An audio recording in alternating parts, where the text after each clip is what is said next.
Hello students, my name is Mr. Harshal Nezkar and we are studying the subject of basic human rights and this is lecture number 23.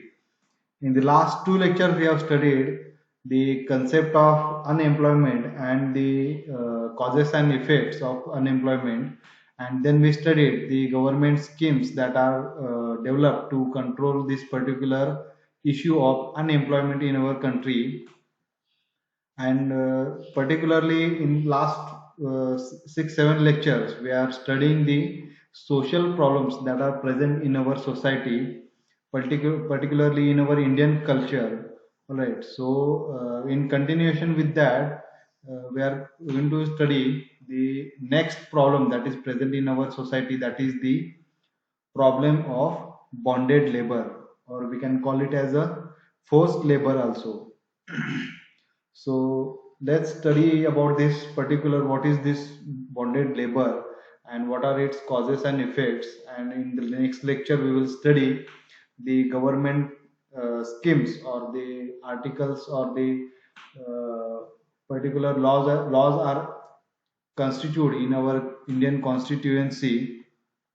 So we'll study in the next lecture only. All right, so in this lecture we will study this particular problem of bonded labor, and we'll study the statistics of this particular forced labor. So let's start with this particular concept of bonded labor. That is, it is generally described as a type of forced labor and is also known as debt bondage or debt labor, and it occurs when a person is forced to use their physical labor to pay off a debt. All right, so that was the definition of bonded labor. That is, it is basically described as a forced labor, that is forcibly uh, or the work is being carried out by force, by using force. All right, so it is also known as a debt bondage also. All right, and it occurs when a person is forced to use their physical labor, all right, to pay some whatever the debt or loan he has taken from the other person. All right, so that is the definition. Right. So, according to the Bonded Labor System Act, which was constituted in the year of 1976, there are basically three elements that go into making a labor situation bonded. That is forced labor.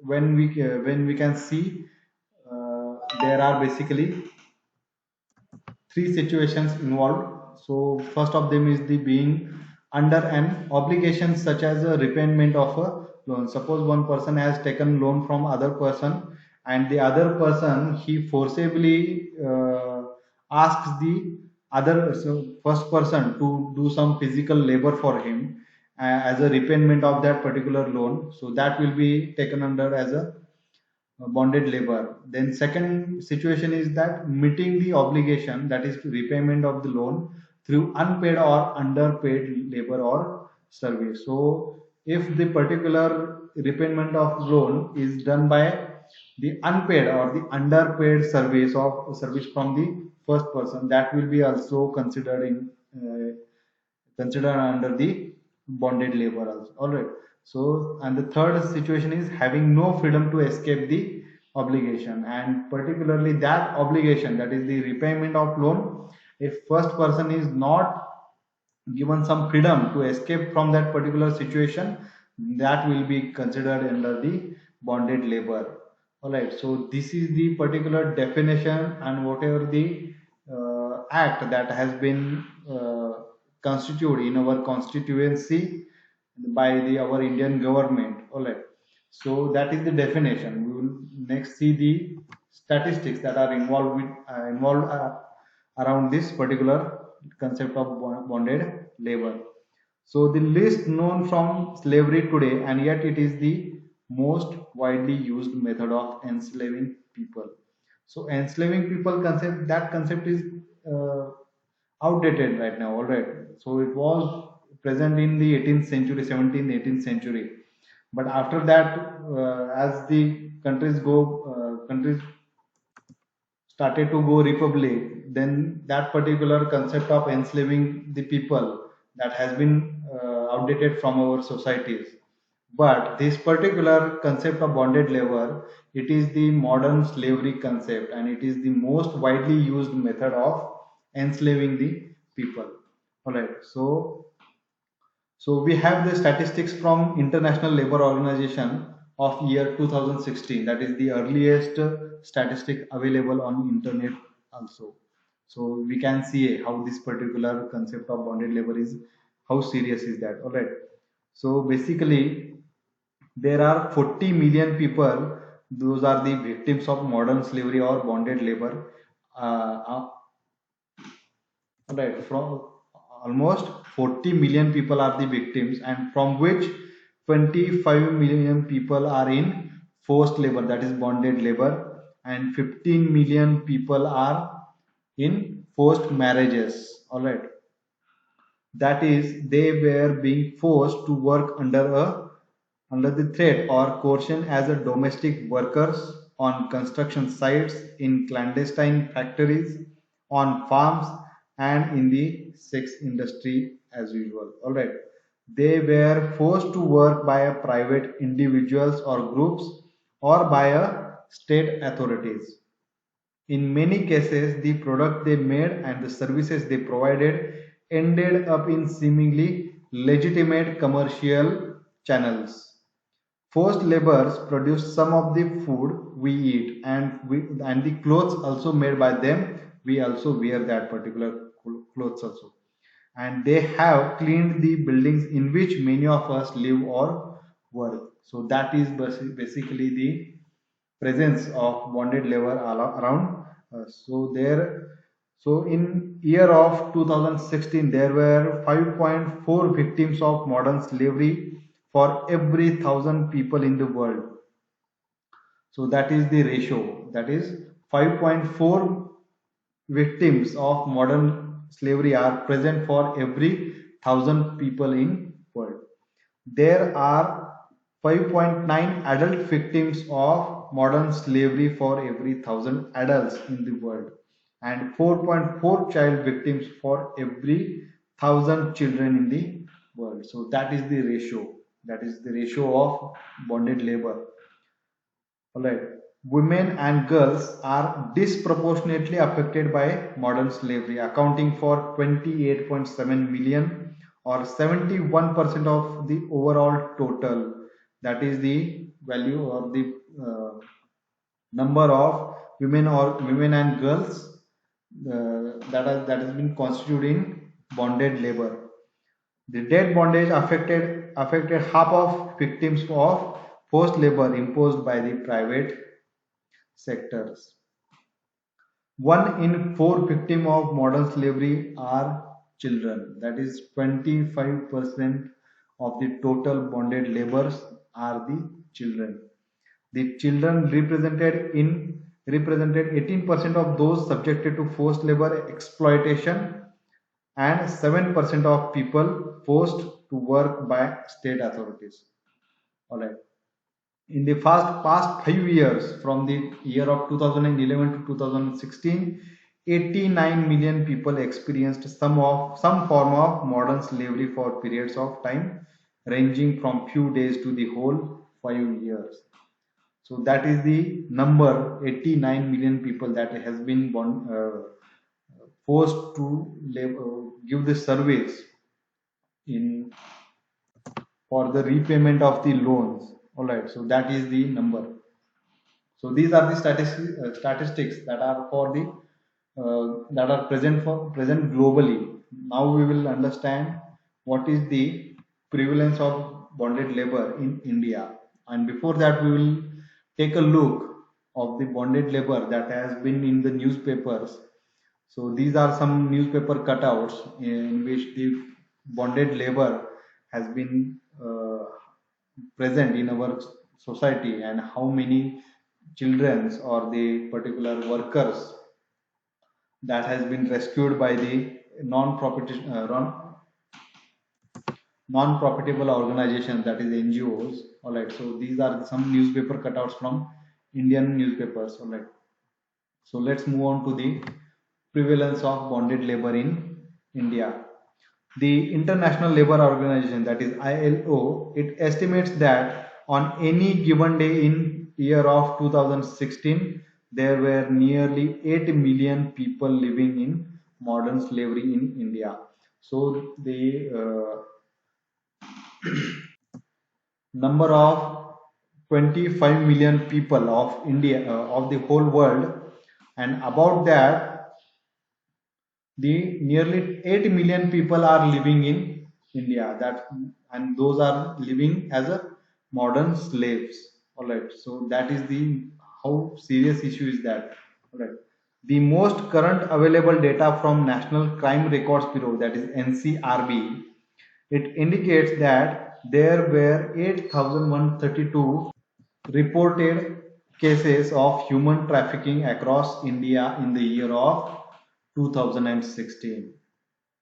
The bonded labor is mostly prevalent in agricultural sector, informal sector, including cotton, textile, handlooms, brick kilns, construction works, brothels, stone quarries, carpet weaving, beadi rolling, rearing of silk cocoons, production of silk saris, silver jewelry, synthetic gemstones, precious gem cutting, leather products, domestic help, etc. These are the number of sectors that are that constitutes this particular issue of bonded labor. The low income states such as Jharkhand, Odisha, Rajasthan, Uttar Pradesh, Bihar, Chhattisgarh, and Madhya Pradesh, these are the most vulnerable places for the prevalence of bonded labor.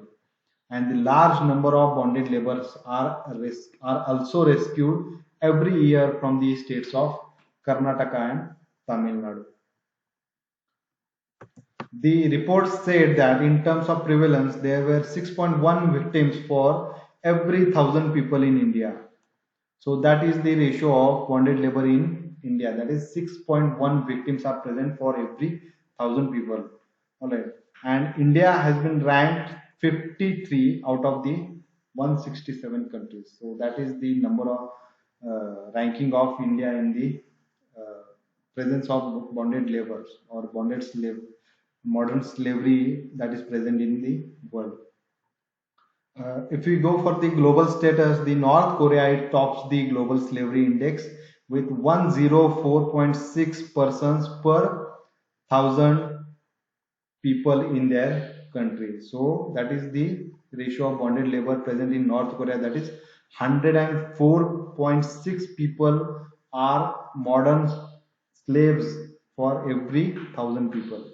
And Japan, it has been ranked the lowest by registering a prevalence rate of 3 persons for every 1,000 people.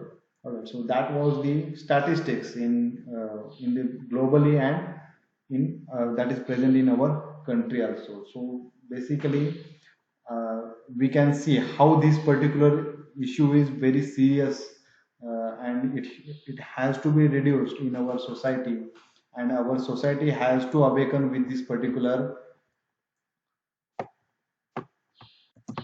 issue of bonded labor. All right, so that was the statistics that is present. Now we will move on to the causes of bonded labor in India. So the first cause, that is the economic causes. In economic causes, there are basically four types. That is chronic poverty and inequality, then landlessness, lack of access to formal credits in our in informal economy, and these are the issues that goes in circle round and round and round. All right, so we will study in brief the first economic cause, that is the chronic poverty and inequality. So the widespread chronic poverty and socio-economic inequality, it is the prime cause behind prevalence of bonded labor, which often takes up an intergenerational form of bonded labor. All right, and in this particular cause of poverty, there is also a concept of child labor that is present in this particular type of economic of the in this particular part of chronic poverty, that is the child labor, and it is the result of overpopulation. So there are so many myths about this particular child labor that is present in our country, and these are very weird myths that are present, that like if children do not work, their families will starve. Alright, so if a poor family is there and the children in that poor family, if they don't work, then their family will starve. That is the particular first myth that is present in our society. There is again another myth like there is nothing wrong in allowing children to work in non-hazardous occupations. So that is the weirdest myth that has been in our present in our society. That is, there is nothing wrong to allowing some children to do some non-hazardous work. All right, and in our Indian constituency, it is not a crime for a child to work in a non-hazardous occupations. All right, so that is present in our Indian constitution also. All right, then so basically the child bonded labor, it is the result of many complex socio-economic factors. All right. Moreover, it does not solve poverty, and in most cases, children in bonded labor they do not prevent families from starving. Even though they work, even though the children from poor family they work, they cannot prevent their families from starving. That is the condition, that is present condition. All right. Even though population growth has decreased, the child labor has grown. All right. Any job with long and hard hours is hazardous to a child's growth. Any work that has been given to a children, and at that particular age, it is very hazardous to his particular growth. And a large fraction is actually employed in hazardous environments also. And even though there is some protection given by the Indian Constitution, there is present that like the this particular child labor in the hazardous industries also. All right. So we'll move on to the next economic cause, that is the landlessness. Having no property or the possessions of their own to sell when money is needed can result in families relying on landlords to help them cover medical costs or other important expenses. And in return, these particular poor families they serve them as a bonded labor to repay them back. So that is the issue of landlessness. Then there is lack of access to formal credit. In the absence of formal credit, rural poor people are forced to approach money lenders who then exploit illiterate rural people into debt bondage, which at times turn into intergenerational. Right, so that is the lack of access to formal credit or the formal education. Then there is the informal economy. More than 90% of India's total workforce are engaged in the informal economy. Lack of formal employment opportunities leads individuals to seek employment in the informal sector, where withholding of wages, debt bondage, and physical and sexual abuse at the workplace are the common themes. So that is the huge number. That is the 90% of India's population. And it is engaged in the informal economy. All right. So these are the basically economic causes, and they basically cause some people or the children to go into the bonded labor. So we will move on to the next cause, that is the migration. The search for better economic and employment opportunities acts as a powerful incentive for people to migrate from low income areas to the high income areas. And poor rural migrants are most vulnerable to the bonded labor in urban areas. So basically, this issue of migration, it literally affects only these particular people's growth, all right, in the society. All right. A lack of official identity documents increases internal migrant workers' vulnerability to bondage and exploitation. Right. So these particular migrated persons they do not have any official identity, and the lack of this particular official identity, it increases the chances of increasing this particular issue of bonded labor. All right. And also these children of migrant workers, they are vulnerable due to the lack of access to education, and they end up working at sites where their parents work. So basically the children of these migrant workers, they also works where their parents work, and they do not know that particular occupation is hazardous to a child or not. They do not think about that. All right. and these particular children, they exposed to this particular issue of bonded labor. All right. Then there is the issue of social causes like caste based discrimination that is present in our society from a very long time. Then there is lack of concrete social welfare schemes. Then there is obviously the lack of education. Then high expenses like dowry that is been present in our society, Indian society particularly. So this particular caste-based discrimination or the social stigmatization and economic marginalization of lower caste and Dalits, it have led to unequal power dynamics between the marginalized and dominant groups, and it has been resulted in poor, low cost and tribal people being more vulnerable to the exploitation and debt bondage.